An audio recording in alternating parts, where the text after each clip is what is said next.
Today, I am thrilled to have Shawn Casey join us, a former lawyer who made the bold leap from corporate America into the dynamic world of marketing. Based in Georgia in the southern US, Shawn has not only transitioned careers, but has also carved out a niche for himself in some truly unique markets. He's also the mastermind behind webfire.com, which I'm sure we'll talk about, where he offers tools and strategies that help businesses get seen online. Shawn, thank you for joining us today. Welcome, glad to be here. Well, I can't wait to dive in. So let me start by asking, what motivated you to leave your career as a lawyer to enter the world of marketing? Well, that's actually pretty simple. And if you talk to a lot of lawyers or, barristers in England, and it's not any fun in most cases, right? People only come to you as a lawyer like, I got hit by a car, somebody died, I'm getting divorced. Like, it's generally something bad happened. I got screwed in a business deal. So, you're not dealing with happy people. You're having a positive impact by trying to solve their problem, but it's just not a happy time and very negative energy. And so it wasn't hard to convince me that I should be doing something else. But I was fortunate, early 90s, I guess, to start working with a guy named Ron LeGrand. There was a gentleman named Ernie Kessler who said, hey, I need somebody to speak at a conference in Washington, D.C. I lived in Pittsburgh at the time. And he said, I just need somebody talking a legal topic. So I went down, and my wife and I, to D.C. over the July 4th, Independence Day weekend, and spoke at this event. And afterwards, people are coming up saying, hey, listen, do you have a course that you can, so I know how to do this legal stuff for my real estate investments? And I said, no. And I met Ron LeGrand there, and I think I'd met him one time before at something in Pittsburgh. And he said, you need to make a course. And if you make a course, I'll let you speak at my events and sell it. So I went home and created an information product. And this is the days when you had a physical printed manual, and you had, a little square, 3.5 inch or whatever floppy disk, and you had cassette tapes. And so we'd cart these things to events and speak at events. And that's when I started selling directly to consumers and business owners information products. And that was my first foray. And that led in 1995. I then moved down to Jacksonville, Florida, became a part owner and the CEO of Ron's company, teaching entrepreneurs and real estate investors all over America, how to do it, what to do, how to grow their business, how to protect their business, and everything else. So that's how I got out of practicing law and transitioned into marketing and the business of direct response marketing. Wow. Can you remember how long it took you to put that first course together? Oh, I don't know. It was miserable. Creating products is to me like, pulling teeth. Like people who want to be writers, I'm like, God bless you. Someone has to write all the great content, but I would gladly never do that again.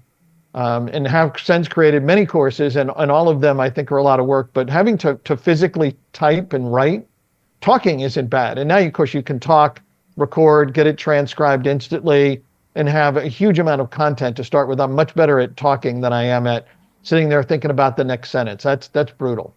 I understand. I mean, it is amazing how things have moved forward in such a relatively short period of time. You mentioned the physical products, the big folders, I guess, that you had to ship out as well. Do you ever get reminiscent about those days, or are you really glad that now everything can be delivered online? I'm really glad it could be delivered online. And the other thing was, at the time, so, really this predates teleseminars when I was doing this. And the only way to connect with, other than a one-on-one phone call with customers, really, or a small conference call, was to physically go have an event in a city. And so that meant I was on the road, 2 or 3 weeks out of every month, seeing customers, speaking at events, delivering, follow-up 3-day training events.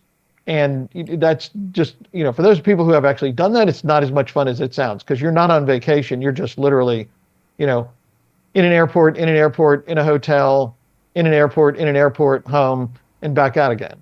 Now you can deliver the same thing, eventually on teleseminars, which were an amazing thing at the time. And then, and for those of you that are too young to know what a teleseminar is, that's where people get on the telephone and connect up, and it's just audio only. There's no webinar component or Zoom or Skype or anything else that everybody's used to now, but that didn't exist back then. And then webinars came in, and that was completely amazing that you could show your PowerPoint presentation and your content to people, and now of course you can stream live video. It's really a lot of changes. I can imagine. And going from a lawyer into this scary world of marketing, did you ever have any doubts that you were maybe moving in the wrong direction, or perhaps even in the right direction? Well, I never had any doubts I was moving in the right direction, as much as that the transition required thinking differently. So when you go to law school, they just pound it. You got to think logically, take emotion out of it, right? And really, selling is all about emotion. It's not about A plus B equals C. It's if you're experiencing and suffering from A, and you would like to get to B, then our product C can help you transition from A to B, right? And it's such a different thing, and there's so much emotion and different way to look at things. And I constantly have to remind myself of that, because there are times that I would sum up someone's entire thing that they're trying to do for one of our consulting clients, and be like, look, it's just this, right? And then I have to go back, okay, so let me give you the 10-minute explanation, but the summation is 3 sentences. But I've got to work them through the emotions of it, as well as helping them work that for their clients. And what did your family and maybe your partners in your law firm, what did they think when you said, okay guys, enough for me now, I'm going off in this direction instead? Were they supportive? Well, I didn't have any partners, so I didn't have that problem. But my wife, who I was in business with, we had a real estate closing business, has always been supportive of all my efforts, even when it meant going on the road, constantly. And part of the time she was actually on the road with me, handling the back of the room at events and checking people in and answering people's questions and that kind of stuff. So, she experienced a lot of that hard life too, of doing that at the time. So, she's always been 100% supportive. And, she recognizes, of course, now that we're successful, it's easy to say this, but she recognizes where that came from. And, we like to travel, and if, we've been in Belgium, Switzerland, Germany, in different places, in Austria, all over the UK, France. Let's see, we took a cruise that went through the Mediterranean and hit seven more countries, all over Italy. There's not much of the UK we haven't seen. Haven't been in Wales, but other than that, pretty much top to bottom, been there. Ireland. We've traveled a lot in the U.S. Extensively as well. We're gone a lot, but we're gone a lot because of this internet business, where, hey, I can get up in the morning, and while she's having a cup of coffee, I can check on stuff, manage stuff, answer questions, make things happen, and I'm not tied down and forced to be like, oh, I've got to sit here and run my business. So you've gone from being a lawyer, you've moved into online marketing. Can you remember the time scale of this? What year was this around? So probably in 97 or 98, started just dabbling, trying to just figure out, because if you're in direct response marketing, and just so everyone knows, direct response marketing is where you run a promotion looking for someone to respond, become a lead, become a sale, whatever it is. And that would be before the internet, direct response mail, that would be telephone calls, that would be infomercials, TV advertisements, all those kind of things. The internet, it's just another medium, right? I mean, it's just another way to reach people. And you could see early on that if it got where you could push out to people, that it would work. So I started just playing around. And then in 1999, I, left what I was doing with Ron and to focus primarily on the internet. I mean, you could see it was going to grow and be the future. I'll be the first to admit I had no idea it was going to get to be where it is now. And if I could go back 25 years now to the beginning and know this now, there's some stuff I would have done that would turn me into a billionaire. But I'm not that smart to be able to predict the future in that way, unfortunately. And nor can I tell you what is going to happen in the next 25 years, or I'd position myself perfectly for that. But, the great thing about something where there's a tremendous opportunity and there's so much money flowing is you don't have to get all of it, right? You don't even have to get a large chunk of it. You just have to get a little stream you can siphon off, and there's still, potentially hundreds of thousands or millions of dollars in that small little percentage of, the billions and billions of dollars that are getting transacted every year on the internet. You mentioned this was happening around 1999. Of course, around that time, we had the dot-com boom and bust. Oh, yes. Were you affected by that? Or was that a bit of a reset for you as well, Shawn? It was kind of interesting. One of the first things that we did online, or I did online, was we were generating co-registration leads, which is where somebody signs up on a form and they can sign up for multiple lists at the same time. And we were doing that. We ran something called, I can't remember what it wasn't, but whatever. We were giving away vacations and a cruise and different stuff to get people to come sign up. And we were selling the leads to companies who were funded by venture capitalists. And they would buy the leads from us for $1 or $2 or whatever it was at the time. And two interesting things happened at that time. One is that the guys that I was selling leads to, more than one of them said to me, we don't know what we're going to do with this, but we have X amount of money and we have to buy leads. Like, that's our job. Our entire mandate is we raised $1 million and we've got to buy $500,000 worth of leads because we're going to do something with them eventually. We just knew we should get leads. And then as those companies imploded, some of them didn't pay their bills, and we ended up getting, pennies on the dollar in bankruptcy court later on because they didn't actually have a business model. It was just, look, everyone's throwing money at the internet. They got some of the money being thrown at the internet, and thankfully they gave it to me, which worked out really well for me, but not for their investors. I'll say. So this is your first kind of foray into working on your own. This is after you've left Ron LeGrand. You've set up on your own at this point. Is that right? Yeah. I mean, really, the first full solo venture there. Although, as I said, my wife and I had the title insurance, real estate closing business. We closed house sales and mortgage refinances and that kind of stuff before that. So wasn't the first time, that we'd been responsible to generate our own income. And here we are now, 25 years on. You've had incredible success along the way. If we fast forward to your business or businesses as they stand today, Shawn, what are your businesses and what do they look like? Well, we're in a lot of stuff. I have a partner named Brian Cause who's been a partner with me. I don't actually know how long, more than a decade. And before I met Brian, and how we really got together was we were at a mastermind event and I was whining because I kept trying to get software developed, people to do stuff that I needed software for that I was getting horrible results. And the way I developed software was somebody would say the project would cost $10,000 and I'd give them $10,000 and they'd give me something one day that never worked at all.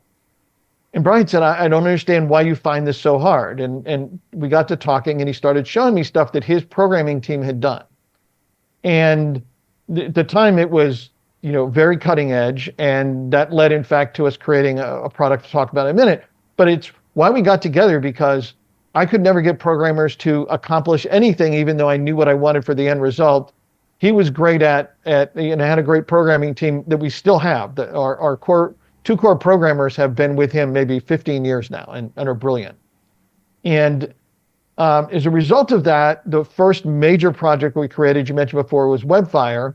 And Webfire now has probably been 10 years out there. And it's a suite of software tools that help you promote your business online, get better search engine rankings, find people who could become leads, find blogs where you could become a guest poster and post up content that would lead back to your website about your topic. Just all kinds of different things, 20 plus tools in the original version. And we've grown and morphed, and now we've added AI resources to it and different auto posting features to it. It's really a robust thing. And we have customers who have been with us since day one as customers, even in the first beta version, that are still thankfully paying us. One of the great things about, a SaaS, software as a service business is that, people sign up, and if you deliver and they're using it, they will stay customers forever. And so that's how we hooked up, and we created that, and we've created a lot of different products since, some of them just informational, a lot of them software based. We have another product called MacroLeads, which is a business lead search engine that we have more than 100 million businesses that we have sourced and put into this database that you can find their phone number and their email address and their social media information and be able to contact them.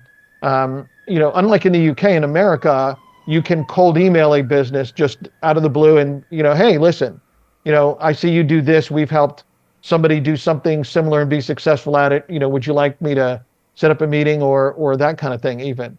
And so we built an actual email solution that integrates with MacroLeads to be able to do that.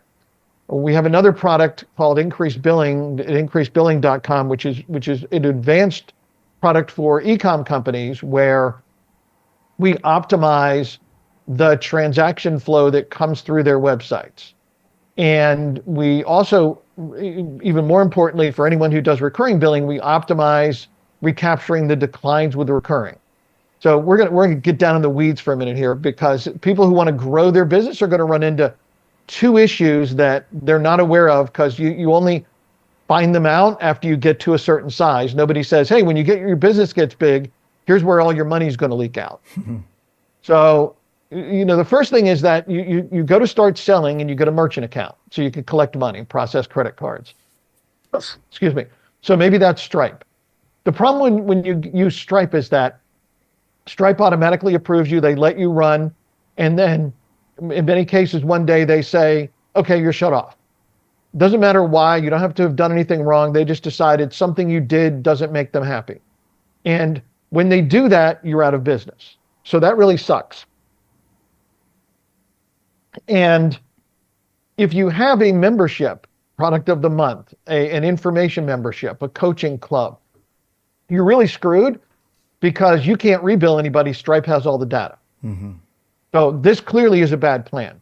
It's similarly a bad plan if you just have a regular merchant account through whoever, and you only have one merchant account, because if they shut you off, you're still screwed because they have all the data because you didn't know you should collect the data.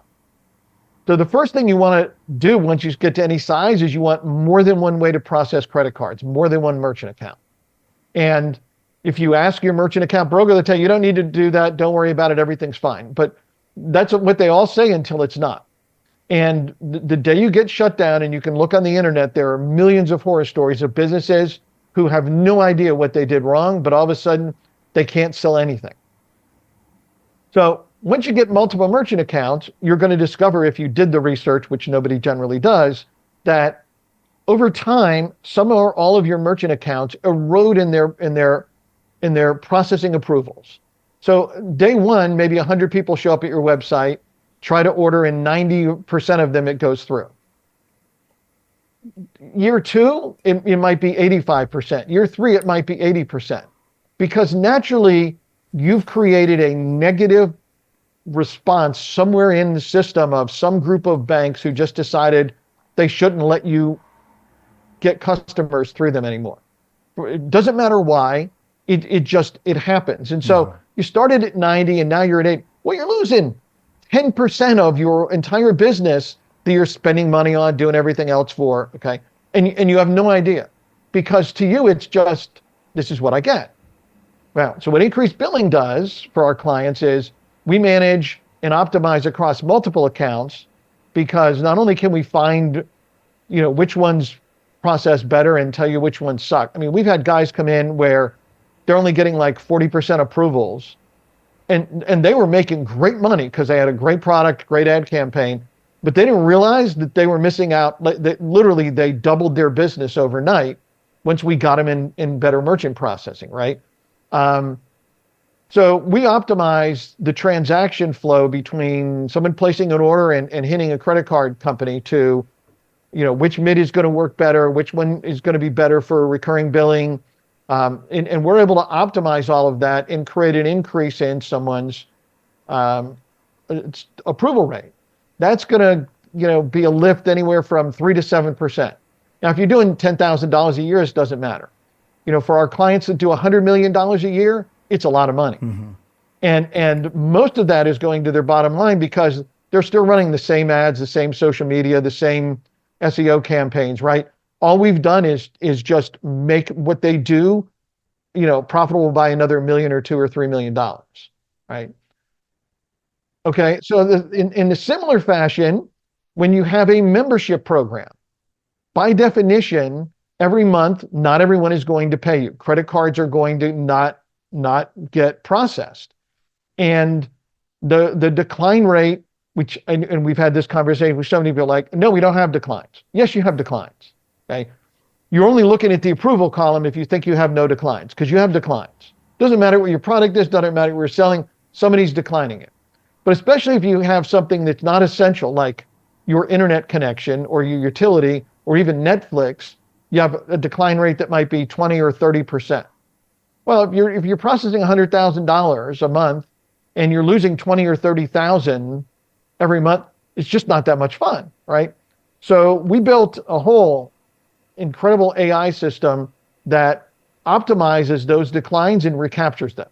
So we have an automated system we've built that will recapture 20 or 30% of that. So that means you had 30,000 in declines. We're going to go get 9 or 10,000 of that back for you without ever contacting a customer, without anyone ever having to contact someone in customer service or anything else. We're gonna recapture that. So that's like free money because again, you have the customers already, right? But the secondary part of that is if you recapture those people, they're going to stay on average as long as anyone else that is a member.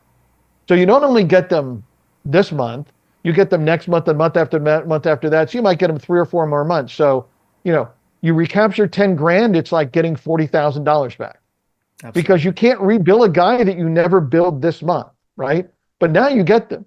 So you start doing that for customers, even, $1 million customer that's annual, you in the end could, recapture, $100,000, $150,000 in revenue that otherwise was just getting thrown down the toilet. That's amazing. Really is. Like I said, I had to get in the weeds there a little bit, but I mean, no one here is looking to make their business smaller. When your business gets bigger, these are things that nobody talks about because generally people teaching stuff haven't done it that kind of volume, and we've done, really big numbers, but, we now have clients that we consult with that are, 8 and 9 figure, $100 million companies. And so we see data and volumes and things that happen in the real world that, a normal person is never going to see behind the scenes, like what's really going on and what moves the needle. I think for most people listening or reading this, they may think, in many ways, once you've got to that level, this is a nice problem to have. And now we've got the solution as well, which is even better. Yeah. Well, it's definitely a good problem to have.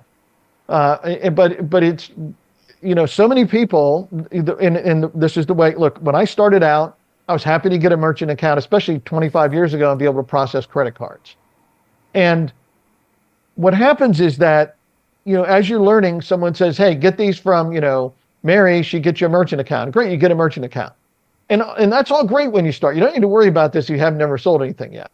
But once you start selling a lot of stuff, you need to figure out where you can optimize your business that are simple things you can do that will get you more money in the long run. But instead of, having kind of a leaky bucket approach but you don't even know that it's leaking. Yeah. It is, when we get someone to give us the raw data dump of all their credit card processing for the last 2 or 3 months, it's amazing what we find. We built a whole software program to analyze it. The people are like, we knew none of this. Mm-hmm. And these are smart, successful people. So don't feel bad if you're listening. You're like, well, I never heard that. Right. Neither has anybody else. It's not that you're dumb or you're not knowledgeable or anything else. It's that, nobody knows this because no one's ever said, hey, you should go analyze your merchant accounts. You need more than one merchant account. When most people find out they need more than one merchant account is the day they get shut down with the one they have. They always say, don't they, that in business, the scariest number is 1.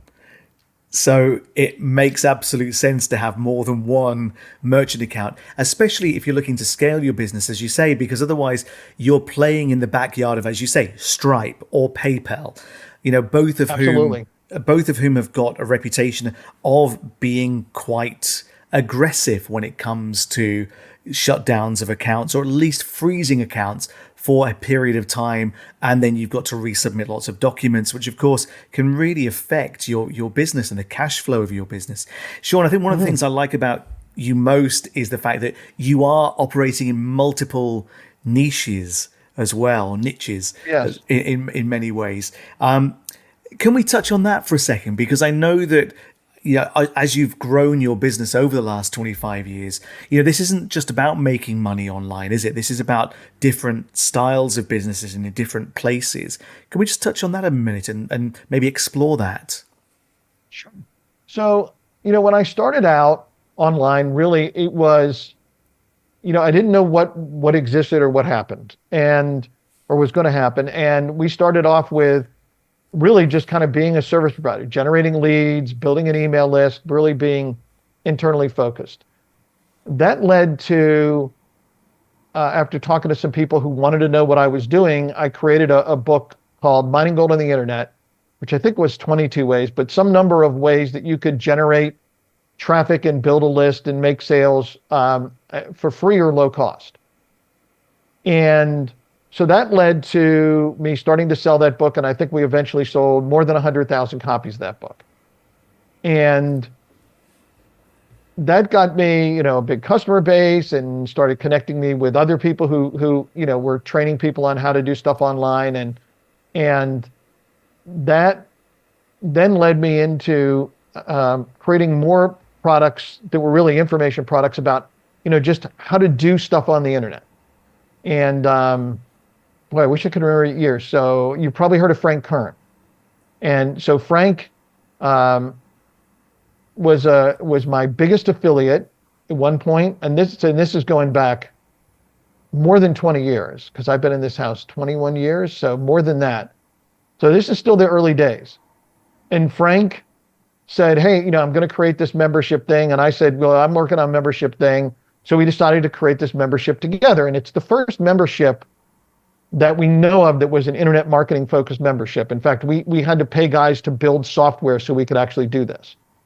And Frank, who is brilliant, said, what I really think we need to do is we need to give people these trainings with this screen capture software that I just found called Camtasia. So Camtasia, first screen capture software out there. And he said, people are going to love this like online video training thing. It'll be huge, which of course he's exactly right. It's been huge, right? And so we created this membership called Cashflow Circle that was these periodic monthly training videos, and whatever group we did, I don't know if they're weekly or monthly, we did interviews with top-notch, brilliant marketing guys, Robert Allen and other people that we knew was part of the content as well. So we had that part as well as the very practical, like here's how to set up a pay-per-click campaign or whatever. And so we created that and built that and ran that for a while. And then, I just did all kinds of different things that were really just, information based. Mm-hmm. Later on, like I said, we became partners with Brian. I got into software. As much as I wanted to do software before that, I could never get stuff that worked. And, then we moved into all kinds of different software things. We created 7 years ago, maybe now, a business primarily based in the survival niche, which we sold information and training and products like flashlights and knives and tactical pens and all that kind of stuff. And, in that business alone sold more than 1 million products. Wow. And we've kind of phased out of that to focus back on software now. And, we've got, 3 or 4 more software products that are in the pipeline that we're hopefully going to release over the next couple of months, and which range from things to help more with email marketing all the way to an incredible stock analysis program that our lead programmer has developed over the course of years, because he's not only a brilliant programmer, he loves investing. And he's tied all that together, and it's pretty incredible, in part because, we've got a server that he's done nothing but source as much data as he can off of corporate filings and everything else. That's a huge pile of stuff that no one else would ever be like, hey, we should go get however many terabytes of data and stick it in one place and then write a software program that can analyze it, right? It's the kind of stuff that you would, big, equity firms on Wall Street would do. Normal humans wouldn't even think about doing, right? Yeah. But, he's done it, and it will be amazing when it gets released, what you can do with it. It's an amazing journey you've been on. It's also really inspiring. I think for a lot of people, just the fact that you left corporate America to effectively, I don't know, discover your own path in this world. Mm-hmm. And even now, 25 years on, you've still got those ideas. You're still coming out with new things. You're not resting on your laurels. You're still developing and devising new pieces of software. So what is next for you, Shawn? What is it you're working on? What excites you these days?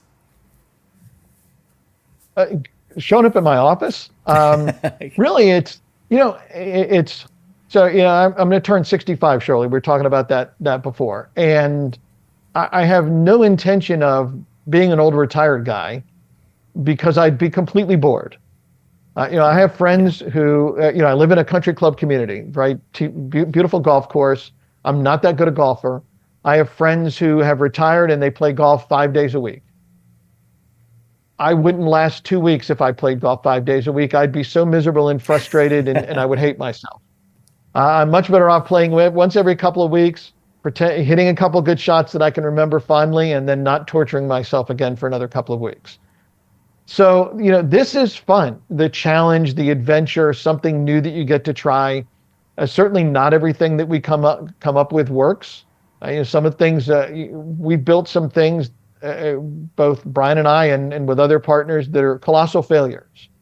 And we've spent hundreds of thousands of dollars to build things in some cases that are colossal failures. Right. So not everything works. But when you get something that you can work and you can refine it and you can work on the marketing campaign, that's really awesome. And the other part of it is that, we've been able to help so many people. I know from working with people over the years that there are people that never thought of marketing online or running a business that I have helped to sell millions and millions of dollars with, products and services and training and everything else that we've created. And, we have people whose businesses we have literally transformed with, different software programs and with consulting. And that's a great feeling. There's no question. Obviously, this is not completely altruistic, like you might say in an advertisement. We get paid for it. Yeah. But we get paid well because we deliver great results. Yeah. And just like whether, you're Microsoft or you're Google or anybody else, you deliver great things, you get paid for it. Absolutely. But it's, the future is, more software, more ways to help people either who want to start a business, grow a business, refine a business online, to be able to do more of that, because there is still so much opportunity. People will often ask me, is it too late to get started on the internet? And the answer is no. And in fact, when I started on the internet, what was really hard is nobody knew what to do. Right? And everyone was isolated. I was just trying to figure it out on my own, as was everyone else. And then some people met some other people, and masterminds and conferences broke out, and eventually there became steady flows of information. But when we first, 20 some years ago, people would teach that what you really need to do is find a niche on the internet that nobody else is in, and then you just go fill that niche, right? That might have worked in the first year of the internet. Now there's not a corner of anything that isn't filled with somebody. But none of that matters, because now there's billions of dollars that flow across the internet, and you don't got to get the billion. You can just get a small piece of that. And now there's so much information, there's so many resources and software programs to help you. We are, I think, oddly enough, coming into really the second golden age of email. The early days was a golden age of email because you could send an email and the responsiveness was amazing. But I see now, because you can see the data on the growth of email service companies, email sending companies, how many people are now saying, from a business perspective, I need to build an email list. I need to be able to reach out to my customers. Not, mom and pop businesses, mid-sized business, all kinds of different businesses, and people that just want to start and build their own list, because if you can send email every day, you can make money. If you've got, a couple thousand people on a list, if you're not making money, you're just not sending the right stuff. So the email opportunity is now completely come full circle. It's really interesting. For a while, it seemed like, it just, the response was declining, but now people are coming back to it for whatever reason. It's now becoming much more of a thing. And in part, if I had to guess, it's that a lot of promotional ideas shifted to social media thinking we can build a free audience. But now if you're not massive on social media, you can't get seen. Because you're just getting dominated by the stuff that goes viral, by Mr. Beast is killing you, right? I mean, I just took it's so funny. I'd never watched a Mr. Beast video. I've read the story. I mean, he's brilliant, right? But for those of you that don't know, Mr. Beast is the beast. He's the king of YouTube. He creates amazing videos, and now does stuff like, hey, I'm going to give $1 million to whoever can do this. Stand in place for the next 7 days, last person standing or whatever, and films all this and gets hundreds of millions of views on YouTube, who pays in the end through the advertising dollars for all of this. But I was on a vacation earlier this summer, and I took my grandson and his friend, and my wife and I went to the beach, and the friend, like, we get back to the condo, first thing he says, he's got the TV on, he's got Mr. Beast just streaming every single video on YouTube. I'm like, okay, well, these are where the views come from. And I saw these videos, and I'm like, okay, I couldn't watch this for like 2 hours, much less all day long every day. And he knows like everything that's going to happen and what's coming up, right? And he's 13. And so, but you can't beat Mr. Beast, right? So where do you go? You go to a playing field that you can play in, and you can control your audience. You build an audience on Facebook or Instagram or TikTok that's free. Maybe you get some reach, maybe you don't, it's up to them. But hey, if you can push the send button and send email, you control whether that goes out, whether that message gets delivered. And that's still a very different thing than, hoping that Facebook is going to show your latest post. Yeah. Because they probably won't.